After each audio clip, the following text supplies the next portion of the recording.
పురపాలికల్లో బీసీలకు 31%, 121 మున్సిపాలిటీలు, 10 కార్పొరేషన్లకు రిజర్వేషన్ల ఖరారు. మొత్తంగా మహిళలకు 60 చైర్పర్సన్, 5 మేయర్ స్థానాలు. జిహెచ్ఎంసీ సహా అన్ని స్థానాలు ఫైనల్. ఉత్తర్వులు జారీ చేసిన మున్సిపల్ శాఖ. వార్డుల వారీగాను రిజర్వేషన్ల సంఖ్య ఖరారు. కేబినెట్ భేటీ తర్వాత ఎవరికి ఏ స్థానం అనే విషయంపై క్లారిటీ. డెడికేటెడ్ నివేదిక ఆధారంగా సంఖ్య నిర్ధారణ. వచ్చే నెల 2వ వారంలోపే ఎన్నికలు పూర్తి అంటూ అయిపోయాయి. ఫిబ్రవరి 2nd వీక్లో ఎన్నికలు అయిపోతాయి అంత ఫాస్ట్గా ఇక వచ్చేసినాయి. ఎందుకంటే మొన్ననే మనం అనుకున్నాం కదా. అయితే ఇక్కడ చీరలు కూడా ఇంద్రమ్మ చీరలు చిత్రంగా ఇక పంచుతారు ఇక మెల్లగా. మొన్నదాకా పల్లెల్లో ఇచ్చిర్రు కదా, కొన్ని సంఘాలకు కొన్ని గ్రూపులకు ఇచ్చారు కదా, అందరికీ ఇవ్వలేదు.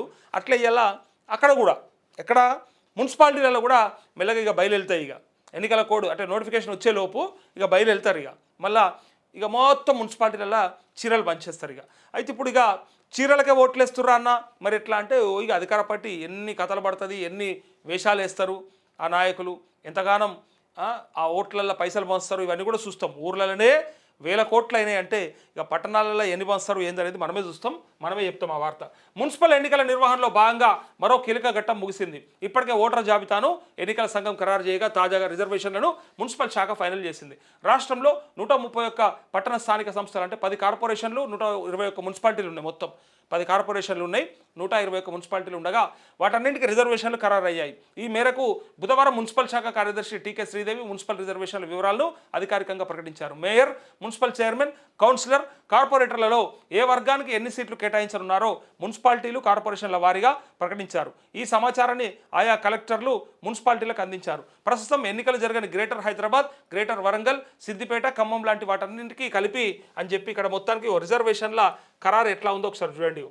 మొత్తం కార్పొరేషన్లు 10 అయితే ఇక మొత్తం మున్సిపాలిటీలు 121. ఇందులో జనరల్కి ఒక కార్పొరేషన్ వస్తే మున్సిపాలిటీలలో 3 వస్తున్నాయి జనరల్కి.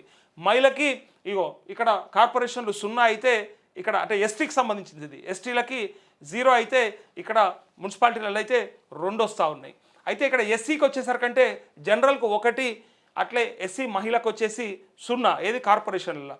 అదే మున్సిపాలిటీలలో ఎస్సీ జనరల్కి అయితే 9 వస్తున్నాయి, ఎస్సీ మహిళకైతే 8 ఇస్తూ ఉన్నారు. సో బీసీ రిజర్వేషన్లలో ఏవైతే ఉన్నాయో కార్పొరేషన్లలో 2 జనరల్ బీసీకి ఇస్తే 19 కార్పొరేషన్ మన మున్సిపాలిటీలలో బీసీ జనరల్ ఉన్నాయి. బీసీ మహిళ 1 అయితే బీసీ మహిళకి 19 మున్సిపాలిటీలలో ఉన్నాయి, కార్పొరేషన్ 1 అన్నట్టు. అంటే జనరల్కి వచ్చేసరికంటే 1 స్థానం కార్పొరేషన్లు ఉంది, మున్సిపాలిటీలో 30 ఉన్నాయి. అట్లే జనరల్ మహిళ ఏవైతే ఉన్నాయో అవి 31 ఉన్నాయి, మున్సిపాలిటీలు 4 కార్పొరేషన్లు ఉన్నాయి. సో ఉన్న 10లో 121లో ఎక్కువగా జనరల్కే కేటాయింపబడ్డాయి. అట్లే మన బీసీలకు రిజర్వేషన్ రావాలని చెప్పి ఎక్కువగా పోరాటం చేసిన ప్రయత్నం చేసిన చివరికి ఏం జరిగిందంటే స్థానిక సంస్థలలో ఇంకా ఎవరు అది కొట్లాడు ఎట్టుందో అది ఎటుపోతుందో ఏమవుతుందో తెలుసలేదు. కానీ మరి మాట్లాడేటోళ్ళు అయితే మాట్లాడుతూ ఉన్నారు, వీళ్ళు ఎన్నికలు పెట్టుకుంటూ పోతూనే ఉన్నారు. అడిగేటోళ్ళు అడుగుతూనే ఉన్నారు, బీసీలకు వాటా దక్కలేదు, మేము సగం మాకు సగం, మేమెంతో మాకంతా, మరి మా వాటా మాకు దక్కాల్సిందే, రణరంగమే, యుద్ధ రంగమే, కథన రంగమే అన్నీ చెప్తున్నారు. కానీ ముందర పడతలేదు. ఎందుకు ముందర పడతలేదంటే నిజంగా బీసీలలో లేదు అట్లా, నిజంగా బీసీలలో అది లేదు అట్లా. అదే ఎప్పుడు వస్తుంది ఎప్పుడు ఉంటుంది అని చెప్పేసి అందరు కూడా అడుగుతూ ఉన్నారు. సో కనీసం మరి ఈ ప్రభుత్వం చెప్పిన తర్వాత కూడా ఇంత దారుణంగా మాట నిలబెట్టుకోకుండా మరి ఇట్లాంటి పరిస్థితులల్లో మరి ఇట్లా మోసం చేస్తే మరి బీసీలు ఎట్లా తట్టుకుంటారో నాకైతే అర్థమవుతలేదు. కానీ మరి ప్రజలందరినీ మోసం చేసిండ్రు, చివరికి బీసీలను కూడా మోసం చేసిండ్రు. ఇలా ఏం చేయాలో అర్థమవుతలేదు. ఇక చూడండి, ఇంకా వచ్చిన ఈ రిజర్వేషన్లు ఏవైతే ఉన్నాయో ఇక వాటికి సంబంధించి ఇక్కడ ఇగో ఏ పేజీలో అది 8వ పేజీలో ఇగో రిజర్వేషన్ల సంఖ్యను ఖరారు చేశారు. 10 మేయర్ స్థానాలు, అట్లే 121 మున్సిపల్ చైర్మన్ స్థానాలు రాష్ట్రంలో ఉన్నాయి. ఇందులో బీసీలకు 31% రిజర్వేషన్లు వచ్చినట్లుగా లెక్కలు స్పష్టం చేస్తున్నాయి. అయితే మేయర్లలో బీసీలకు 30%, మున్సిపాలిటీలో 31.4% రిజర్వేషన్లు బీసీలకు ఖరారయ్యాయి. పట్టణాల్లో ఎస్టీల జనాభా తక్కువగా ఉండడంతో ఆ రిజర్వేషన్లు బీసీలకు పెరిగాయి. గ్రామీణ ప్రాంతాల్లో కంటే పట్టణాల్లో బీసీలు ఎక్కువగా సీట్లు వచ్చాయి. అయితే మేయర్లలో ఎస్సీ ఒక్కొక్కటి రిజర్వేషన్లు అయ్యాయి. అయితే దీంతో ఎస్సీ ఎస్టీ వర్గాల్లో మహిళలకు రిజర్వేషన్లు కల్పించే అవకాశం రాలేదు.